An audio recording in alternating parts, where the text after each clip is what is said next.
I was born in Paris. My mother is Dutch and my father is French.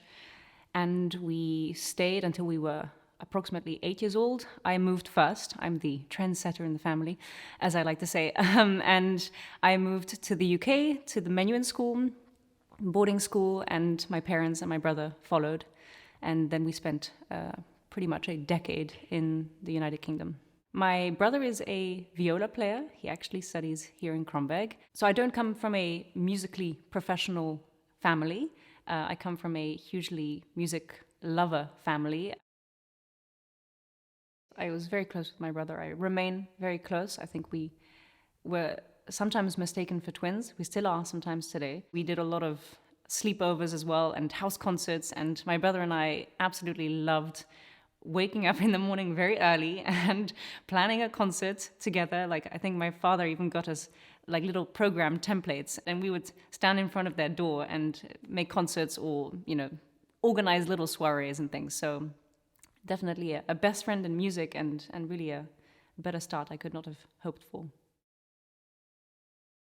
My brother and I, we both started with the Suzuki method, which for us was wonderful. I think it sparked a joy in our instruments and music making. I think what's special about the Suzuki method is this idea of the group lessons. So you are learning side by side with people who are also the same age. I was 3 when I started. There's also a huge focus on performing, and it started my musical life in a way that I think I can always come back to.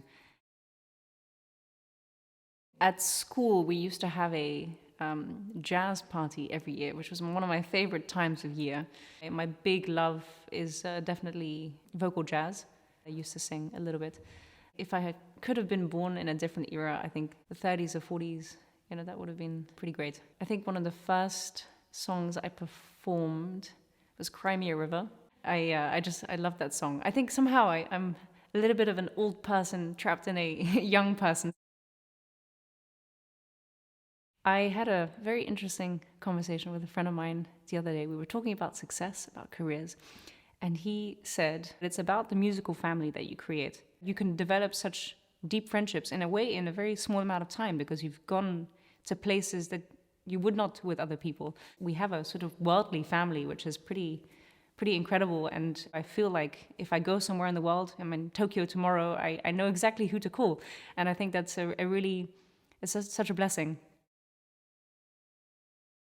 Excellence, in a way, I think that's what I connect to this academy. The strive for everything that excellence encompasses, which is not just, your technical playing, but just, how you think about music and what you want to say. Striving for everything to be, in a way, as beautiful and as good as it can be. And this collective need and want to do that. The Casals Forum brings together people. I think before this, Kronberg was this little sort of heaven in terms of music, but now it's inviting people to come witness. It's a beautiful building. It was really built with such intention, and we're very, very lucky to be able to perform and have masterclasses and be here on a daily basis.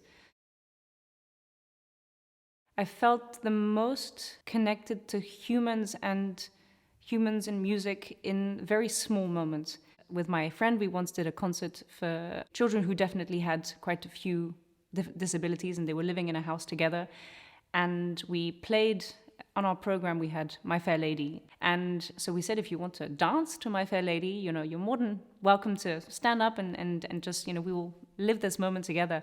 And this girl who couldn't see very well and was definitely, sort of in her own world, just sort of stood up and danced, and it was beautiful. I mean, I think we were both really found it hard to not to be emotional, because it was very, very special to witness this moment. I think I've always had a big love of film.